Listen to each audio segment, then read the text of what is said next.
What's up, guys? We got a 2014 Jeep Wrangler. This is Polar, 78 south, 106 degrees east. That's what it says there. Anyways, customers are complaining the car shakes when braking on high speed. So we did do the back rotors, pads and rotors, so that's not our concern. Over here, we got lines and buildup. So I did the opposite side already. So we're changing pads and rotors. So if you got a shake and you haven't done the back, try to do all four at the same time, or just do the front and then move on to the back. Sometimes it could be both, sometimes it could be just one. But anyways, I'm gonna show you guys how to completely change these brake pads and rotors. So we got some Evolution brakes here. So the part number, there you go. We're using inside this brake, you're gonna have 4 pads, or to use 2, and we got a hardware kit here. And we got some rotors over here. This is a premium electric coated rotors. This is what they look like. They got electric coating inside out. And this is the brand right there. Anyways, we got some brake cleaner and a rag. We got a 21 millimeter. I'm gonna be using power tools, and we got a 13 millimeter. And I got an extra one wrench here, 21 and a 19, so I could put a wrench on a wrench. We got some brake greasing, a regular good old grease. We got a silicone grease. This is for the lug nut, and we got a cutter here. We're gonna use that. We got a compressed tool just like that. Anyways, we're gonna do this job nice and easy. I'm gonna guide you guys completely. Anyways, let's get this job started. Anyway, guys, first thing first, if you got your key in the ignition, you could turn this guy just like that, so you can get better access to back over here. So what we're gonna do is we're gonna use a 13 millimeter wrench right down here. We're going to turn this counterclockwise if you're looking directly at it. If this turns with it, you need to hold that. But since I'm able to, sometimes you're going to need a wrench or like a plier or a vice grip to hold this. But if you can't hold it by hand, it turns with it. It's going to be really stiff. Remove that. Don't take off the top. What I want to do here is I am going to remove this ABS cable from right over here. That way we can lift up our caliper. Notice. We pulled up the caliper from this ladder pin. Notice once we do this, our caliper line just twists and turns, so be careful when we put it back. Make sure it's nice and smooth. Let's let this sit right over here. What you want to do next here is you want to put a 21 on this. You want to put a wrench on a wrench. In another word, when you're turning this, you want to put another wrench in the back, so it's like that. Because you're going to need a lot of leverage, but I use power tool, so I'm going to smack it with a power tool right now. The reason why I'm using power tool is because I don't want to kill myself, and in another word, I don't want to struggle. And let's take off the brake pads. So the pads, notice this brake wear indicator is in the bottom, so make sure it's in the bottom. On the opposite side, it's going to go on the top. Okay, so it's going to be, it's just, that's how it's just going to be. Anyways, these come off. Anyways, I got a few cars sitting, waiting, so I don't want to keep them waiting too long, so that's why I use power tools. Let's remove this ABS line from right here.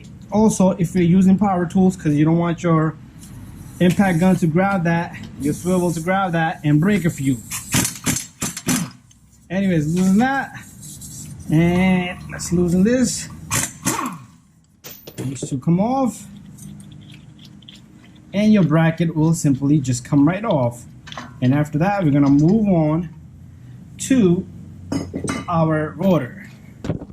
Okay, now we want to take out our rotor, but rotor, as you can see, it has little clips here. Usually if these clips are there, that means no one ever changed the disc on this guy, and it's original unless somebody managed to put another set of clips on it. Yeah. What, you got parts for me? Yeah.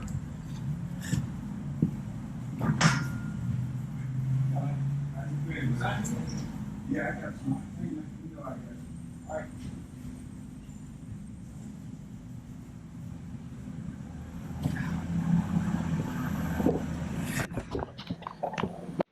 Okay, so we're removing both of these little retainers. I had a parcel delivery, so we got more work to do. So these comes off, and 2 of them. Anyways, after that, if you need to bang this, you're gonna get a hammer.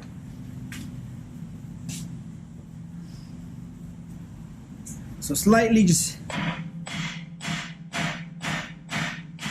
would be a better idea if you bang on this edge right here. So it's corroded a bit, but that's normal stuff. Okay, I'm gonna go get a wire brush, so make sure you have a wire brusher. So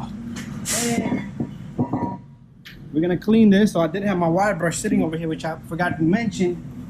So here's our wire brush. So what I like to do here is I like to clean the heck out of this. These Jeeps usually they will rust over time,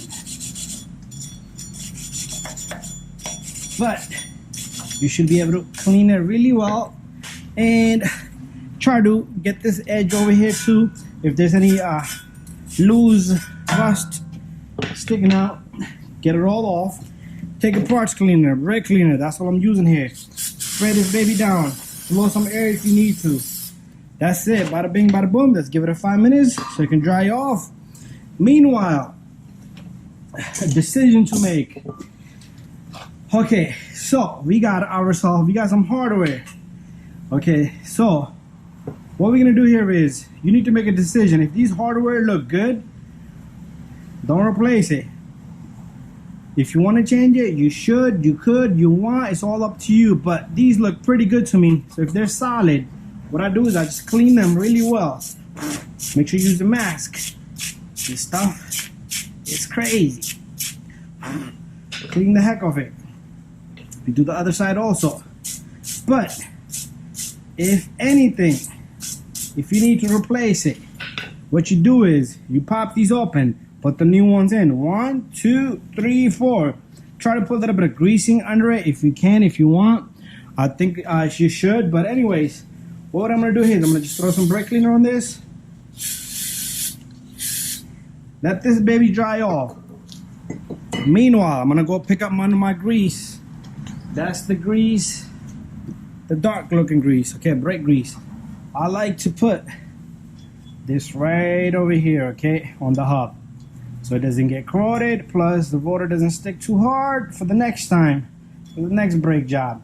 And that's it. I'm gonna leave it there. Also, okay, see how quickly that dried up? Take a little bit of greasing, put it right here, right here. We're also gonna put greasing on the slider pin, but we're gonna use the other grease I showed you. It's called a silicone grease. Works really well. I never had issue with it, but this one dries up over time inside those calipers, so we're gonna avoid this from inside. Anyways, time to clean our disc.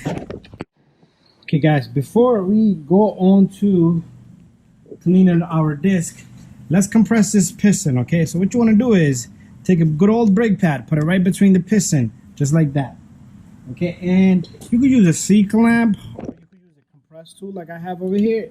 So you simply just go in there just like that, align everything, make sure the pad is not rubbing down on the caliper, and all you're gonna do is you're gonna squeeze. Your caliper should compress in smoothly and easily. If you see brake fluid coming out through it there, that means somebody been putting too much fluid in your reservoir. That's what that means. Anyways, this baby is done deal. Bada bing, bada boom. So the caliper is compressed. Now we're gonna clean up our disc. Okay, very important guys. Take your parts cleaner, which is the brake cleaner we've been using. Take a clean rag, okay? You see my clean rag is not the best cleanest, but I do have clean spots. It has an oil on it, so if you don't clean this oil, your brakes are gonna fail, okay? They're not gonna stop the car. So make sure you pretty much wipe it down really well. I don't care about the center, okay? That's a good thing it's there. And opposite side, you gotta do the same thing. You see the coating all over it? That's electric coating. Anyways, give it a second coat if you want, both sides, but it should be fine if you do a really good job with one. Anyways, this is done. Let's go back on the car itself. Okay, time for us to take our disc and put it onto the hub. And just leave it here, just like so. It can just sit there. If you want to use a lug nut, put a lug nut on this, but it should be fine without it. Anyways, let's go to the back, put on our bracket. What we're gonna do here is we're gonna take our 2 bolts. You want to push against the spindle and try to find the holes and try to grab as many threads as you can before we put an impact gun or a power tool or anything else. Okay, so get the top on as well, and then make sure you tighten these really well. If you need to use the power tool, use the power tool. If you want to torque it, you can torque it. I do not have torque specs on this vehicle. I'm gonna just gun it.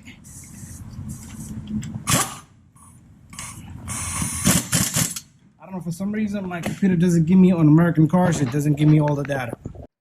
Next step, you take your brake pads. Remember I told you this goes in the bottom, but if you try to put it on the other side, it might switch to the top. Anyway, your brake pads should go in nice and easy. You should not have to force this pad in, like pretty much bang, bang, bang. You should not have to do none of that stuff. Okay, so all the way down there, that's my lock. Okay, it didn't fall face down, so no greasing on that. Anyways, should go in nice, easy, one finger. We already put greasing on the bottom, so it's fine. And same thing here. Bada bing, bada boom. You take some more of this same greasing. You put it on the back edges of the brake pads, both sides. That's all I'm doing here. Okay, next step, looking for my rag one more time. We're gonna pop open this slider pin, clean the grease. We're gonna clean the grease off this as well. Now we're gonna take our silicone grease here, put tiny bit all around. Same thing here, put some on this. Try not to get on the tip, because if it sits at the edge, it's not gonna compress, okay? It might try to squirt out, but you never know. Anyway, make sure the boot clamps on, make sure this boot clamps onto this side. So notice, look at my wiring here. I mean my brake line. No good. Since I twisted it, I need to untwist it. Okay, untwist it so the line is nice and straight. You don't want that tangle to it. Your brake will feel soft like you have a bad master cylinder. So make sure you put your ABS cable right back where it belongs. Same thing over here, so 2 spots we took off. Now all we need is a 13mm, and make sure it's nice and tight and caught. Make sure again this line is nice and straight. Once you're done, make sure you pump your brake pedal before you start the car, and make sure you put on your reservoir cap if you took it off for the brake fluid. That gives a vent, so make sure you remove that in the beginning of the job, so your brakes should be moving freely like that. Anyways guys, we're all done. Bada bing, bada boom. Thank you for watching. See you guys on the next one. It's a perfect job.